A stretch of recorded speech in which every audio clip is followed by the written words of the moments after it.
देखो आज हम इसमें आपका एक नया चैप्टर स्टार्ट करने वाले हैं, स्ट्रेट लाइन। ठीक है, तो पहले इसके हम बेसिक को डिस्कस करेंगे, फिर उसके बाद इसके क्वेश्चंस को डिस्कस करेंगे। तो स्ट्रेट लाइन आपने 10th क्लास में पढ़ी थी, है ना, लीनियर फॉर्म में। यहाँ पे हम उसको पढ़ेंगे सिमेट्रिकल फॉर्म में, वो भी 3D में। ठीक है ना, जो आप 10th में पढ़ते थे उसमें दो चीज होती थी, उसमें एक्स होता था, वाई होता था, है ना। यहाँ पे जो हम स्ट्रेट लाइन की इक्वेशन पढ़ेंगे 3D में, उसमें एक्स भी होगा, वाई भी होगा और जेड भी होगा। ठीक है, और यहाँ पे पढ़ेंगे उसको सिमेट्रिकल फॉर्म में। कैसे, देखो समझना। जैसे यहाँ पे ये एक लाइन है, ठीक है, और लाइन पास हुई इस पॉइंट से जिसके कोऑर्डिनेट है अल्फा बीटा गामा। इस लाइन के जो डायरेक्शन रेशोज हैं वो एबीसी हैं। ठीक है ना, लाइन के जो डायरेक्शन रेशोज वो क्या मान लिया हमने, एबीसी। तो एक लाइन है, लाइन पास होती है अल्फा बीटा गामा से, और इस लाइन के जो डायरेक्शन रेशोज हैं वो एबीसी हैं। डायरेक्शन रेशोज को शॉर्ट में हम डी आर्स कह सकते हैं, डी आर्स। ठीक है ना, इस तरह से बोल सकते हैं इसको। अब अगर हमें डीसीज बनाने हैं तो डीसीज बनाने का तरीका ये होता है कि अंडर रूट के अंदर A square plus B square plus C square लेंगे और उसी से हम डिवाइड कर देंगे तीनों को, एबीसी को अगर हम डिवाइड कर देंगे under root A square plus B square plus C square से, तो ये हमारे डीसीज बन जाएंगे, डायरेक्शन कोसाइंस बन जाएंगे, जिसको हम शॉर्ट में एल एम और एन कह सकते हैं। इसको एल कहेंगे, इसको एम कहेंगे, इसको एन कहेंगे। और एक ये भी याद रखना कि अगर यहाँ पे एलिमेंट डीसीज है तो इनके स्क्वायर का सम हमेशा 1 होगा। याद रखना, L square plus M square plus N square कितना होगा, 1 होगा। इतना ध्यान रखना। क्लियर होगी बात। तो अगर मान लो कोई लाइन है, लाइन पास होती है अल्फा बीटा गामा इस पॉइंट से, इस लाइन के डायरेक्शन रेशोज एबीसी हैं, और अगर हमें इसके डीसीज बनाने हैं, डायरेक्शन कोसाइंस बनाने, तो उसके लिए क्या करेंगे हम, अंडर रूट के अंदर A square plus B square plus C square लेंगे, उसी से हम डिवाइड कर देंगे इसको। तो ये हमारे ये बन जाएंगे डायरेक्शन कोसाइंस, इसको डीसीज भी कह सकते हैं हम। ठीक है, और इसको कहेंगे एल, इसको कहेंगे एम, इसको कहेंगे एन। ये जो एलिमेंट है यहाँ पे डीसीज है, और इनके स्क्वायर का सम हमेशा कितना होगा, 1 होगा। ठीक है, अच्छा अब बात करते हैं हम इसकी इक्वेशन की, वो भी इक्वेशन किस फॉर्म में, सिमेट्रिकल फॉर्म में। सिमेट्रिकल फॉर्म में कैसे लिखेंगे, देखो यहाँ पे अल्फा बीटा गामा से पास हुई है लाइन, तो यहाँ पे लिखेंगे x minus alpha y minus beta z minus gamma. ठीक है, अगर अल्फा बीटा गामा से कोई लाइन पास हुई है तो यहाँ पे लिखेंगे x minus alpha y minus beta z minus gamma, और यहाँ पे लाइन के डायरेक्शन रेशोज या डायरेक्शन कोसाइंस लिखेंगे हम। ठीक है ना, नीचे। तो जो डायरेक्शन रेशोज है वो क्या है, लाइन के एबीसी, तो यहाँ पे लिखेंगे एबीसी। और अगर हम बात करें डायरेक्शन कोसाइंस के, डीसीज की बात करें, यहाँ पे डीसीज क्या है, एलएमएन है, तो यहाँ पे एबीसी के बजाय एलएमएन भी लिखे जा सकते हैं। ठीक है ना, तो स्ट्रेट लाइन को लिखने के दो तरीके हैं। यहाँ पे सिमेट्रिकल फॉर्म में, यहाँ पे एबीसी डायरेक्शन रेशोज हैं और एलएमएन डायरेक्शन कोसाइंस हैं। तो ऐसे भी लिखा जा सकता है और ऐसे भी लिखा जा सकता है। क्लियर होगी बात। देखो ये एक लाइन है, ये एक लाइन है, ये लाइन दो पॉइंट से पास होती है, ए और बी से। ए के कोऑर्डिनेट हमारे पास है, बी के कोऑर्डिनेट हमारे पास है। ठीक है, इस लाइन की हमें निकालनी है इक्वेशन सिमेट्रिकल फॉर्म में। ठीक है, उसके लिए जब भी सिमेट्रिकल फॉर्म में लाइन की इक्वेशन को निकालना होगा तो हमें एक पॉइंट की जरूरत पड़ेगी और उसके डायरेक्शन रेशोज या डायरेक्शन कोसाइंस की जरूरत पड़ेगी। ठीक है ना, या तो डीसीज निकाल लेंगे या डीआरस निकाल लेंगे, कुछ भी निकाल लेंगे। ठीक है, और किसी एक पॉइंट की हमें जरूरत होगी। यहाँ पे दो पॉइंट पता है, किसी भी पॉइंट का यूज कर सकते हैं, लेकिन दोनों पॉइंट अगर पता है तो हम यहाँ से डायरेक्शन रेशोज और डायरेक्शन कोसाइंस निकाल सकते हैं। हम देखो कैसे निकाल लेंगे हम। अगर हमें इस लाइन की इक्वेशन निकालनी है तो पहले हम क्या करेंगे, ए बी के डायरेक्शन रेशोज निकाल लेंगे हम। ठीक है, यहां पे लिखेंगे D Rs of A B.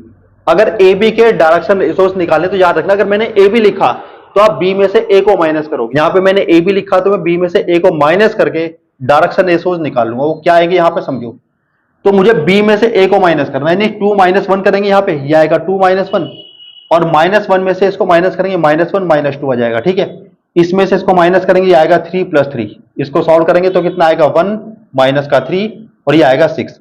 इसी से अगर मुझे क्या बनाना है, डीसीज डायरेक्शन कोसाइंस बनाने, ठीक है, किसके, ए बी के, तो वो क्या आएंगे, उसके लिए क्या करना पड़ेगा, एक अंडर रूट सॉल्व करना पड़ेगा हमें। ठीक है, तो अंडर रूट के अंदर क्या करेंगे हम, इसके स्क्वायर का सम लेंगे हम। इसका स्क्वायर कितना आएगा 1, -3 का स्क्वायर कितना आएगा 9, और 6 का स्क्वायर कितना आएगा 36, ये कितना आएगा 45, ये कितना आएगा 46, तो अंडर रूट 46 आ गया। इस अंडर रूट 46 से अगर मैं इसको डिवाइड करूंगा तो ये डीसीज बन जाएंगे। ठीक है, इसको लिखेंगे 1/√46, यहां पे लिखेंगे -3/√46, और यहां पे लिखेंगे 6/√46। तो ये डीसीज है। ठीक है ना, इसको हम क्या कह सकते हैं, एल, इसको हम क्या कह सकते हैं, इसको कह सकते हैं एम, और इसको हम क्या कह सकते हैं, एन। ठीक है ना, और ये आपके वो है जो लास्ट में आपको डिस्कस किया था, इसको हम क्या कह सकते हैं, एबीसी। ठीक है, तो लाइन की इक्वेशन निकालनी है। पॉइंट हमारे पास दो हैं, दोनों में से किसी का भी यूज कर सकते हैं। डीसीज भी हमारे पास है, डीसीज भी हमारे पास है, डायरेक्शन रेशोज भी, डीआरस भी हमारे पास है। ठीक है, तो अगर मैं इस वाले पॉइंट का यूज करके लाइन की इक्वेशन निकालूंगा तो यहाँ पे 1 2 -3 है, तो यहाँ पे लिखेंगे x-1, यहाँ पे लिखेंगे y-2 और यहाँ पे लिखेंगे z+3। ठीक है, नीचे क्या लिखेंगे, डायरेक्शन रेशोज या डायरेक्शन कोसाइंस। डायरेक्शन रेशोज लिखेंगे तो यह आएगा 1 -3 6। या फिर इसी लाइन की इक्वेशन को दूसरी तरह से लिखा जा सकता है, यहां इसके बजाय मैं यहां पे डायरेक्शन कोसाइंस का यूज कर सकता हूं। ठीक है, तो यहां पे ऐसे लिख सकते हैं इसको x-1, ये y-2 और ये z+3, और यहां नीचे मैंने किसका यूज किया, एलिमेंट का, मतलब 1/√, ये 46, यहां पे इसका मैंने यूज किया माइनस का 3/√, ये आपका 46, और यहां पे इसको लिख सकता हूं मैं 6/√46। देखो ये और ये है सेम ही, अगर √46 को मैं यहां से कैंसिल कर दूं तो ये बिल्कुल वही बन जाएगा। ठीक है ना, तो इस लाइन की इक्वेशन को मैंने ऐसे लिख दिया। इस वाले पॉइंट का यूज करके मैंने लाइन की इक्वेशन बना दी सिमेट्रिकल फॉर्म में। अगर मुझे इस वाले पॉइंट का यूज करना है तो कैसे करेंगे, ये पॉइंट हमारा है 2 -1 3, तो यहां पर लिखेंगे x-2, -1 है तो लिखेंगे y+1, और यहां पे 3 है तो यहां पे लिखेंगे z-3। अब यहां पे यूज करेंगे हम इस लाइन के डी आर्स, डायरेक्शन रेशोज या डायरेक्शन कोसाइंस। ठीक है, अगर डायरेक्शन रेशोज की बात करें, डायरेक्शन रेशोज ये हैं 1 -3 और 6, यहां लगा देंगे इक्वल का साइन। ये लाइन की इक्वेशन हमने बना दी जो इस पॉइंट से पास होती है, जिसके डायरेक्शन रेशोज 1 -3 6 है। क्लियर होगी बात। इसी को लिखने का दूसरा तरीका क्या है, हम यहां पे हम जहां नीचे 1 -3 6 लिखा हुआ है, जो डायरेक्शन रेशोज लिखे हुए हैं वहां पे हम डीसीज लिख सकते हैं। ठीक है, तो ऊपर वाले को सेम लिख देंगे, x-2, ये आपका y+1, ये z-3। यहां पे हम इसकी बजाय क्या कर सकते हैं, यहां पे लिख सकते हैं डीसीज, डायरेक्शन कोसाइंस। तो डायरेक्शन कोसाइंस क्या, 1/√, ये आपका 46, यहां पे क्या आएगा माइनस का 3/√, कितना 46, और ये 6 कितना √46। तो इस टाइप से हम इन दो पॉइंट से पास होने वाली लाइन की इक्वेशन को निकाल सकते हैं। Find the coordinates of the point of intersection of the line x+1/1 is equal to y+3/3 is equal to z-2/2 with the plane 3x + 4y + 5z is equal to 20। इसने कहा find the coordinates of the point of intersection. Point of intersection यानी जहां intersection का point आता है उसके coordinate बताने। Point of intersection के कोऑर्डिनेट क्या होंगे, लेकिन ये पॉइंट ऑफ इंटरसेक्शन किस चीज का है, ठीक है, लाइन का और प्लेन का है। एक लाइन है और एक प्लेन है। क्या करेंगे हम, देखो समझना इसको, यहां पे इसको समझो, एक प्लेन है ये इस टाइप का। ठीक है, अब एक लाइन है जो इसको इंटरसेक्ट करती है, मान लो एक लाइन है ये, अब ये इसने कहा नहीं परपेंडिकुलरली, किसी भी तरह से हो सकता है, कोई भी एंगल। ठीक है, तो यहां पे हम ये मान लेते हैं ये लाइन है जो इस प्लेन को इस वाले पॉइंट पे इंटरसेक्ट करती है। ठीक है, इस लाइन की इक्वेशन दे रखी है उसने। लाइन की इक्वेशन क्या दे रखी है उसने, x+1/1 y+3/3 और z-2/2। ठीक है, और इस प्लेन की इक्वेशन दे रखी है। इस प्लेन की इक्वेशन क्या दे रखी है उसने, 3x + 4y और +5z-20 इज इक्वल टू 0। ये प्लेन की इक्वेशन दे रखी है। ठीक है, अब ये लाइन और ये प्लेन इस पॉइंट पे एक दूसरे को इंटरसेक्ट करते हैं। ठीक है, ए पॉइंट पे। इस ए के हमें कोऑर्डिनेट अभी नहीं पता, लेकिन ए के जो भी कोऑर्डिनेट होंगे, alpha beta gamma, x1 y1 z1 कुछ भी होंगे, वो इस प्लेन की इक्वेशन को सेटिस्फाई जरूर करेंगे। क्यों, क्योंकि ये जो पॉइंट ए है ये प्लेन पे एग्जिस्ट करता है ना। अगर ये प्लेन पे लाई करता है तो इसका मतलब यह है कि इस प्लेन की इक्वेशन को ये वाला पॉइंट सेटिस्फाई करेगा। ठीक है, तो अब हमें क्या करना है, इस ए के कोऑर्डिनेट निकालने। क्या कहा उसने क्वेश्चन के अंदर, पॉइंट ऑफ इंटरसेक्शन बताओ। पॉइंट ऑफ इंटरसेक्शन किसका, लाइन का और प्लेन का। लाइन और प्लेन इंटरसेक्ट कहां करते हैं, ए पॉइंट पे। तो ए के हमें क्या निकालने, कोऑर्डिनेट। ये क्वेश्चन है, बात समझ आई। तो सबसे पहले हम क्या करेंगे, इस ए के कोऑर्डिनेट निकाल लेंगे। कोऑर्डिनेट डायरेक्ट तो निकाल नहीं सकते, हम निकालेंगे जनरल फॉर्म में। जनरल फॉर्म में कहां से निकलेंगे, ये जो इक्वेशन दे रखी लाइन की सिमेट्रिकल फॉर्म में, इसको लिखेंगे पहले x+1/1, ये आपका y+3/3, और यहां पे है z-2/2, और यहां पे इसको हम लैम्डा या फिर कुछ मान लेंगे, हमने ऐसा मान लिया। ठीक है, इसको इसके इक्वल रखेंगे, इसको इसके इक्वल रखेंगे, इसको इसके इक्वल रखेंगे, एक्स वाई जेड निकाल लेंगे, और जो एक्स वाई जेड निकलेगा वो लैम्डा की फॉर्म में निकलेगा। ठीक है, तो उसी को हम क्या मान लेंगे, उसी को हम ए मान लेंगे। क्यों, क्योंकि वो जनरल पॉइंट है किसके ऊपर? लाइन के ऊपर। अगर वो जनरल पॉइंट है तो कहीं भी माना जा सकता है, कहीं भी कहां मान लेंगे? ए पे मान लेंगे उसको हम, ठीक है। तो ए पे मान लेंगे, इसका इसके इक्वल रख के एक्स कोऑर्डिनेट क्या निकलेगा? Lambda minus 1। इसको इसके इक्वल रखेंगे, वाई कोऑर्डिनेट क्या निकलेगा? 3 लैम्डा माइनस 3। इसको इसके इक्वल रख के यहां पे जेड कोऑर्डिनेट क्या निकलेगा? 2 लैम्डा प्लस 2। और ये जनरल पॉइंट है किसके ऊपर? लाइन के ऊपर। तो लाइन के ऊपर जनरल पॉइंट को कहीं भी माना जा सकता है। कहां मान लेंगे इसको? ए पॉइंट पे मान लेंगे।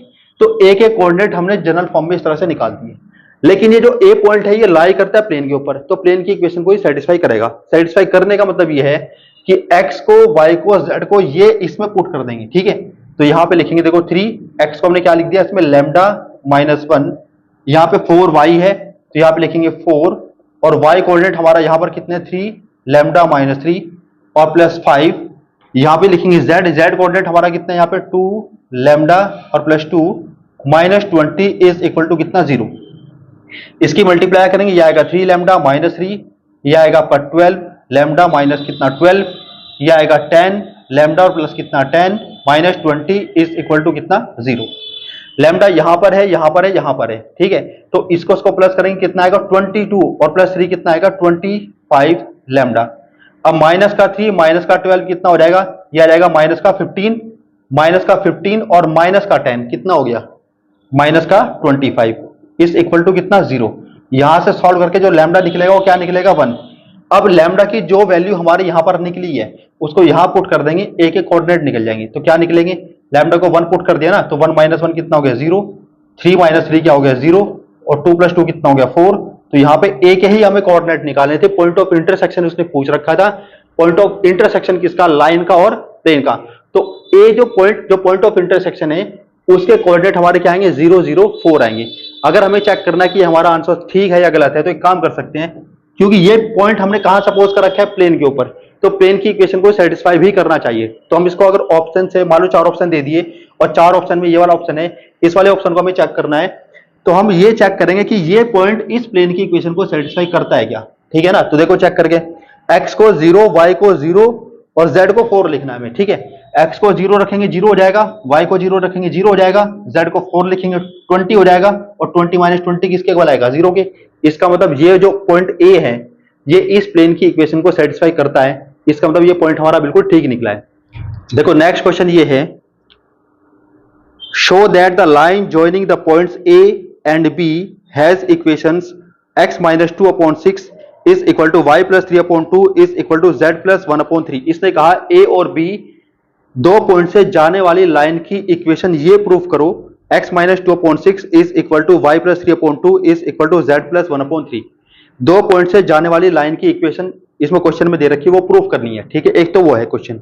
दूसरा क्वेश्चन इसी के अंदर ये है, इसने कहा कि ए और बी से जाने वाली एक लाइन है, इस लाइन की इक्वेशन ये प्रूफ करो। दूसरा इसने ये कहा कि ए पॉइंट से 14 की डिस्टेंस पे जो पॉइंट्स हैं उनके कोऑर्डिनेट क्या होंगे। बात समझ आई? इसने क्या कहा कि पहले तो इसने कहा कि ए और बी दो पॉइंट है, इन दो पॉइंट से जाने वाली लाइन की इक्वेशन बताओ, ठीक है। वो प्रूफ करनी है जो दे रखी है क्वेश्चन के अंदर, ठीक है। फिर इस ए पॉइंट से 14 के डिस्टेंस पे दो पॉइंट हैं, मान लो सी और डी हैं, इन सी और डी के हमें कोऑर्डिनेट बताने हैं, ठीक है। तो पहले क्या करेंगे? पहले लाइन की इक्वेशन निकाल लेंगे हम, ए बी लाइन की इक्वेशन क्या होगी, ठीक है। तो मैंने आपको बताया था अगर हमें ए बी लाइन की इक्वेशन निकालनी है तो सबसे पहले हमें इसके डायरेक्शन रेशोज निकालने पड़ेंगे, ठीक है। डायरेक्शन रेशोज अगर निकालने हैं ए बी के तो बी में से ए माइनस कर देंगे हम, ठीक है। तो यहां पे लिखेंगे 8 माइनस कितना आएगा 2, माइनस 1 में से माइनस 3 को माइनस करेंगे तो माइनस 1 प्लस 3 लिखेंगे हम, और 2 माइनस माइनस 1 करेंगे तो ये आएगा 2 प्लस 1। इसको सॉल्व करेंगे, ये आएगा 6, ये आएगा 2 और ये कितना आएगा 3। ये डायरेक्शन रेशोज है। किसी भी एक पॉइंट का यूज करके हम यहाँ पे इक्वेशन को निकाल सकते हैं। जो प्रूफ करना है ना उसी के हिसाब से पॉइंट का यूज करेंगे हम। जो ऊपर इसमें प्रूफ करने में लिखा है इसने x minus 2 y plus 3 z plus 1, इसका मतलब इस वाले पॉइंट का यूज कर रखा है उसने। तो इसी पॉइंट का यूज करके हम लाइन की इक्वेशन को कैसे बना सकते हैं। यहाँ पे 2 है ना, तो यहाँ पे लिखेंगे x माइनस 2, यहाँ पे माइनस 3 है तो यहाँ पर लिखेंगे y प्लस 3, यहाँ पर माइनस 1 है तो यहाँ पे लिखेंगे z प्लस 1, और नीचे क्या लिखेंगे? डायरेक्शन रेशोज इस लाइन के कितने हैं? 6 to 3, तो यहाँ पे लिखेंगे 6 to 3 और यहाँ पे हमने लगा दिया इक्वल। तो ये लाइन की इक्वेशन है जो ए और बी दो पॉइंट से पास होती है और वो सिमेट्रिकल फॉर्म है। बात समझ आई? अब यहाँ पे सी और डी दो पॉइंट हैं जो ए पॉइंट से 14 के डिस्टेंस पे हैं। तो ए सी और डी के हम क्या करेंगे, जनरल कोऑर्डिनेट निकालेंगे। जनरल कोऑर्डिनेट कैसे निकालेंगे इसकी, जनरल कोऑर्डिनेट निकालने के लिए यहां लैम्डा मान लेंगे हम इसको। यहां से x coordinate, y coordinate, z coordinate निकाल लेंगे, जैसे पिछले वाले क्वेश्चन के अंदर किया था हमने। अगर मैं इसको इसके इक्वल रखूंगा तो ये आएगा 6 लैम्डा, आएगा 6 लैम्डा प्लस 2। और अगर मैं इसको इसके इक्वल रखूंगा तो वाई कोऑर्डिनेट आएगा 2 लैम्डा माइनस 3, और इसको इसके इक्वल रखेंगे तो ये आएगा आपका 3 लैम्डा माइनस 1। ठीक है ना, ये ऐसा आ जाएगा। ठीक है, ये हमने कोऑर्डिनेट निकाल दी। किसके कोऑर्डिनेट निकाल दिए, इसको सी भी माना जा सकता है, डी भी माना जा सकता है, क्योंकि ये जनरल पॉइंट है। इसको सी मान लो या फिर क्या मान लो, इसको डी मान लो, क्योंकि जनरल पॉइंट है, कुछ भी माना जा सकता है। लेकिन ये इसी लाइन के ऊपर हमने मान लिया, इसको सी भी कहा जा सकता है, डी भी कहा जा सकता है। अगर मैं सी मान लो, ये पॉइंट सी है, तो सी और ए के बीच की डिस्टेंस कितनी है, 14 है। बात समझ आई, बीच की डिस्टेंस कितनी है, 14।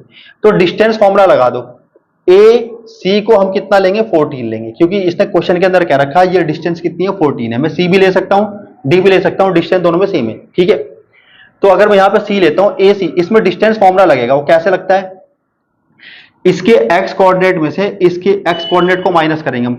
अगर 6 लैम्डा प्लस 2 में से 2 माइनस करेंगे तो 6 लैम्डा बचेगा, तो यहां पे हम 6 लैम्डा का स्क्वायर करेंगे। ठीक है, एक्स कोऑर्डिनेट में से एक्स कोऑर्डिनेट माइनस होगा, वाई कोऑर्डिनेट में से वाई कोऑर्डिनेट माइनस होगा। इसमें से जब इसको माइनस करेंगे 2 लैम्डा बचेगा, तो यहां पे इसको लिखेंगे 2 लैम्डा का स्क्वायर, ऐसा लिख देंगे इसको। ठीक है, और यहां इसमें से जब इसको माइनस करेंगे 3 लैम्डा बचेगा, तो यहां पे इसको लिखेंगे हम 3 लैम्डा का स्क्वायर, और यहां पे इक्वल किसके कर देंगे, इसको 14 की, ऐसे लिख दिया इसको। ठीक है, ये आएगा अंडर रूट, बताओ 6 का स्क्वायर कितना आएगा, ये आएगा 36, 2 का स्क्वायर कितना आएगा, ये आएगा 4, और 3 का स्क्वायर कितना आएगा 9।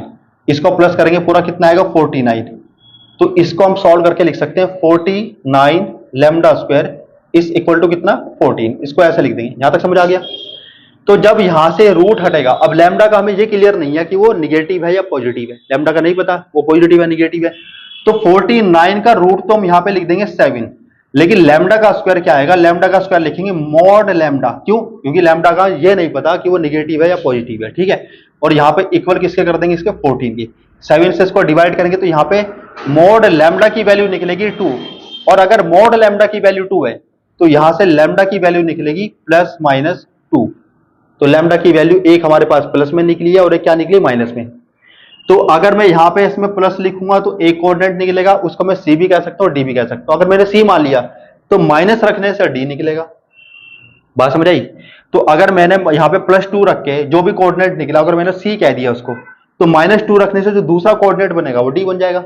बात समझ आई। तो सी और डी कुछ भी कह सकते हो, जो कोऑर्डिनेट निकलेंगे मेरे दो निकालने में। तो एक बार तो हम लेंगे प्लस टू लेंगे, देखो 6 2 ये आएगा 12 प्लस 2 कितना आएगा 14, ये 14 आ गया। यहां पे अगर मैं 2 लूंगा, 2 2 4 माइनस 3 कितना आएगा, ये आएगा 1, और यहां पे लिखेंगे 6 माइनस 1 कितना आएगा 5।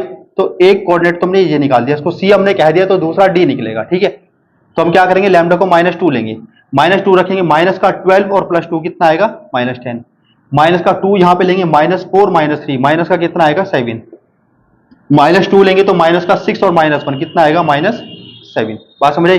तो इस तरह से हम दोनों पॉइंट के कोऑर्डिनेट निकाल सकते हैं। सी और डी हमने दोनों के कोऑर्डिनेट निकाल दिए। ये ऐसे पॉइंट्स हैं जो ए पॉइंट से 14 की डिस्टेंस पर है। देखो नेक्स्ट क्वेश्चन इसमें ये है, find the coordinates of the point where the line joining the points this and this meets the plane this. दो पॉइंट से जाने वाली एक लाइन है जो प्लेन को किसी पॉइंट पे मीट करती है, उस पॉइंट के हमें क्या निकालें, कोऑर्डिनेट निकालें। ये पहले वाले क्वेश्चन से मिलता जुलता है। ठीक है, तो इसमें इसने क्या बोला, एक तो प्लेन दे रखा है इसने, देखो ये प्लेन दे रखा है उसने, और इस प्लेन की इक्वेशन भी उसने दे रखी है। एक लाइन है, ये हमने लाइन मान ली। ठीक है, अब ये यहां पे 90 डिग्री बनाती है नहीं बनाती, इसने कुछ नहीं कहा। तो 90 डिग्री पे जरूर नहीं कि 90 डिग्री पे हो, कुछ किसी भी एंगल पे हो सकती है। ठीक है, लेकिन ये जो लाइन है ये दो पॉइंट से पास होती है, तो दोनों पॉइंट ऊपर की तरफ होंगे या ऊपर नीचे होंगे, कहीं भी मान लो, कोई दिक्कत नहीं है। ठीक है, तो एक पॉइंट को हमने ए सपोज कर लिया, यहां पे बी सपोज कर लिया। ए के कोऑर्डिनेट दे रखे हैं उसने, क्या दे रखे हैं 2 -3 1, और बी के कोऑर्डिनेट क्या दे रखे हैं उसने, ये दे रखा 3 -4 -5। ए के कोऑर्डिनेट भी हमारे पास है, बी के कोऑर्डिनेट भी हमारे पास है। इस प्लेन की इक्वेशन भी दे रखी है उसने। इस प्लेन की इक्वेशन है 2x + y + z = 7। और ये जो पॉइंट है, पॉइंट ऑफ इंटरसेक्शन, इसको हम क्या मान लेंगे a, और इस a के हमें क्या निकालने, कोऑर्डिनेट। इस a के कोऑर्डिनेट निकालने से पहले हमें a b की निकालनी पड़ेगी इक्वेशन। ठीक है ना। अच्छा, इसको a सपोज कर रखा है, इसको b, तो उसको हम c सपोज कर लेंगे। ठीक है, तो जो c पॉइंट है ये ऐसा पॉइंट हमने मान लिया जो इस प्लेन के ऊपर भी है और इस लाइन के ऊपर भी है, ठीक है ना, यानी दोनों का कॉमन पॉइंट है, ये इस प्लेन के ऊपर भी है, इस लाइन के ऊपर भी है, दोनों के ये ऊपर है, इसका मतलब ये पॉइंट ऑफ इंटरसेक्शन है। और इस पॉइंट ऑफ इंटरसेक्शन की हमें क्या निकालने, कोऑर्डिनेट। उससे पहले हम क्या करेंगे, इस ए बी लाइन की इक्वेशन को निकाल लेंगे। ए बी की इक्वेशन निकालने के लिए हमें पहले पता होना चाहिए कि ए बी के डायरेक्शन रेशोज क्या होंगे, ठीक है। तो हम यहां पे लिखेंगे D Rs of A B. अगर ए बी के डायरेक्शन रेशोज निकालेंगे तो बी में से हम ए को माइनस कर देंगे, इस में से इसको माइनस कर देंगे, तो ये आएगा, क्या आएगा आपका, ये आएगा 3 - 2 और -4 + 3, और ये आएगा -5 - 1, ये आएगा आपका 1 -1 -6। ये ए बी के हमने निकाल दिया डायरेक्शन रेशोज। अब इस ए बी लाइन की इक्वेशन को निकालने के लिए दो पॉइंट है, किसी का भी यूज कर सकते हैं, या तो ए का या बी का। अगर मैं ए का यूज करता हूं, देखो ए के कोऑर्डिनेट क्या, 2 - 3 1, तो यहां पर हम लिखेंगे x - 2, यहां पे लिखेंगे y + 3, और यहां पे लिखेंगे z - 1 अपॉन, यहां नीचे क्या लिखेंगे, डायरेक्शन रेशोज 1 -1 -6। इसको क्या मान लेंगे, लैम्डा मान लेंगे, जिससे हम क्या करेंगे, यहां से x y z निकाल लेंगे, वो एक जनरल पॉइंट निकलेगा, वो जनरल पॉइंट को हम इस लाइन के ऊपर कहीं भी मान सकते हैं। तो कहां मान लेंगे, सी पॉइंट पे मान लेंगे, तो उससे जो निकलेगा उसको हम क्या मान लेंगे, सी मान लेंगे। तो जब इसको इसके इक्वल रखेंगे तो यहां से x क्या निकलेगा, लैम्डा + 2, और जब इसको इसके इक्वल रखेंगे तो ये निकलेगा माइनस का लैम्डा -3, और जब इसको इसके इक्वल रखेंगे तो निकलेगा माइनस का 6 लैम्डा + 1। ये हमने क्या मान लिया, सी मान लिया। लेकिन जो सी पॉइंट है ये लाई करता है प्लेन के ऊपर, तो प्लेन की इक्वेशन को ये सेटिस्फाई करेगा। सेटिस्फाई करने का मतलब ये है कि प्लेन की इक्वेशन में जहां एक्स वाई जेड है उसमें एक्स वाई जेड की जगह ये पुट कर देंगे हम, ठीक है। तो यहां पे लिखेंगे, देखो 2, हमने एक्स को यहां पे लिखा लैम्डा + 2, फिर हमने लिखा वाई हमारा यहाँ पे कितना है, माइनस के लैम्डा -3, और प्लस जेड हमारा कितना है, माइनस का 6 लैम्डा + 1, और इज इक्वल टू कितना, 7। तो इसकी मल्टीप्लाई करेंगे तो यहां पर ये आएगा 2 लैम्डा प्लस कितना आएगा, 4 minus lambda -3 -6 lambda + 1 is equal to कितना, 7। तो लैम्डा, ये भी लैम्डा है और ये भी लैम्डा है, तो माइनस के 7 और +2 कितना हो जाएगा, माइनस के 5 लैम्डा, ठीक है। 4 - 3 कितना आएगा, 1 और 1 कितना हो गया, 2 उधर जाएगा, माइनस हो जाएगा, तो कितना आएगा, 5। यहां से सॉल्व करके जो लैम्डा निकलेगा हमारा वो क्या निकलेगा, -1। अब हमें निकालना क्या है, हमें निकालना पॉइंट ऑफ इंटरसेक्शन। किसका पॉइंट ऑफ इंटरसेक्शन, लाइन और प्लेन का, और वो पॉइंट क्या है, सी। तो सी के कोऑर्डिनेट निकालने में, ठीक है, तो सी के कोऑर्डिनेट निकालने के लिए लैम्डा की वैल्यू यहां पुट कर देंगे। तो यहां पुट करेंगे -1 + 2 कितना आएगा, 1, और ये आएगा आपका कितना, 1 - 3 कितना आएगा, -2, ये आएगा आपका कितना, 6 + 1 कितना आएगा, 7। तो ये हमारे निकल जाएंगे सी के कोऑर्डिनेट, यानी point of intersection of the line and plane. अब यहां पे एक चीज ये है कि अगर हमें ये चेक करना है कि हमारा ये सी पॉइंट सही निकला है या नहीं निकला, पहले देखो जो सी पॉइंट है ये लाई करता है कहां, प्लेन के ऊपर, तो ये प्लेन की इक्वेशन को सेटिस्फाई करना चाहिए, ठीक है ना। तो इसमें हम क्या करेंगे, इसकी लेफ्ट साइड में एक्स वाई जेड को हम 1 - 2 7 रखेंगे, सॉल्व करेंगे, और ये सॉल्व करके क्या बनना चाहिए, 7 बनना चाहिए। अगर ये बन गया तो इसका मतलब ये पॉइंट हमारा क्या निकला, सही निकला। अब चेक करके देखना चाहो तो देख लो, एक्स को क्या लिखेंगे, 1, तो यहां पर क्या बनेगा, 2 बनेगा, और वाई को क्या लिखेंगे, इसमें वाई को -2 लिखेंगे, तो यहां -2 लिख दिया हमने, और z को क्या लिखेंगे, z को 7 लिखेंगे, प्लस का 7 हो गया, और -2 + 2 कट के 7 के क्या हो जाएगा, इक्वल। इसका मतलब ये जो सी पॉइंट है ये प्लेन की इक्वेशन को सेटिस्फाई करता है। ऑब्जेक्टिव क्वेश्चन में अगर मान लो ऑब्जेक्टिव क्वेश्चन में 4 ऑप्शन दे दिए, उसका पॉइंट ऑफ इंटरसेक्शन बताओ, और पॉइंट ऑफ इंटरसेक्शन के 4 ऑप्शन दे रखे हैं, तो हम क्या करेंगे, बारी बारी से उन पॉइंट्स को इस प्लेन की इक्वेशन से सेटिस्फाई करा के देखेंगे। अगर वो पॉइंट प्लेन की इक्वेशन को सेटिस्फाई करेगा तो वही पॉइंट ऑफ इंटरसेक्शन होगा, ठीक है। नेक्स्ट क्वेश्चन इस पे ये है, find the distance of the point 1 3 4 from the plane 2x - y + z is equal to 3 measured parallel to the line x/2 is equal to y/-1 is equal to z/-1। इसने कहा एक point है, find the distance of the point, एक point की हमें distance बतानी है, कहां से, प्लेन से। एक प्लेन और एक पॉइंट के बीच की डिस्टेंस बतानी है, जबकि वो जो डिस्टेंस है वो मेजर की गई है एक लाइन के पैरेलल, और जिस लाइन के पैरेलल मेजर की करी गई उस लाइन की इक्वेशन दे रखी है उसने, ठीक है। तो यहां पे देखो उसने कहा गया, जैसे एक प्लेन है ये, ठीक है, ये एक प्लेन हमने सपोज कर लिया ये एक प्लेन है, इस प्लेन की इक्वेशन भी इसने दे रखी है। क्या दे रखी है इसने, ये दे रखी है 2x - y + z is equal to 3, और एक पॉइंट है हमारे पास ये, इस पॉइंट के कोऑर्डिनेट दे रखे इसने 1 3 और 4। अब इस पॉइंट की और इस प्लेन की बीच की जो डिस्टेंस है वो डिस्टेंस मेजर करी गई, वो जो डिस्टेंस है वो परपेंडिकुलर है या नहीं है हमें नहीं पता, परपेंडिकुलर है या नहीं पता, तो इसलिए मैंने थोड़ा सा इसको स्लैंट बना दिया, तिरछा बना दिया, ठीक है। हो सकता है वो 90 पे हो सकता है 90 पे ना हो, लेकिन ये जो डिस्टेंस मेजर करी गई ये एक लाइन के पैरेलल मेजर करी गई। अब वो लाइन कौन सी है, वो मान लो ये वाली लाइन है, और इस वाली लाइन की दे रखी है इक्वेशन, उसने इसकी इक्वेशन क्या दे रखी है, x/2 इज इक्वल टू, यहां पे दे रखा y/-1 is equal to z/-1, ये दे रखा है, ठीक है। अब इसने पूछ क्या रखा, find the distance of the point 134, यानी इस पॉइंट की इस प्लेन से जो डिस्टेंस है, ये वाली जो डिस्टेंस है, ये डिस्टेंस बतानी क्या होगी, बात समझ आई। इसने क्वेश्चन में क्या कहा, इसने क्वेश्चन में ये कहा है कि एक प्लेन है, ठीक है, ये एक प्लेन है, और ये जो प्लेन है इस प्लेन की इस पॉइंट से डिस्टेंस जो मेजर करी गई वो डिस्टेंस बताओ, लेकिन ये डिस्टेंस इस लाइन के पैरेलल मेजर करी गई। अब इसको समझना कैसे करेंगे हम, सबसे पहले हम क्या करेंगे, इस वाली लाइन की हम इक्वेशन निकाल लेंगे, इस वाली लाइन की कैसे निकाल लेंगे हम इसकी इक्वेशन, ये वाली लाइन इसके पैरेलल है, तो जो डायरेक्शन रेशोज इसके हैं वही डायरेक्शन रेशोज इसके मान सकते हैं, देखो एग्जैक्ट नहीं होने के, वो प्रोपोर्शनल इक्वल होते हैं, ठीक है। इसके अगर ये लाइन पैरेलल हैं तो इसका मतलब इनके डायरेक्शन रेशोज प्रोपोर्शनल इक्वल होंगे, तो लगभग इक्वल मान के भी हमारा काम चल जाता है, तो हम लगभग इक्वल भी मान सकते हैं, ठीक है ना।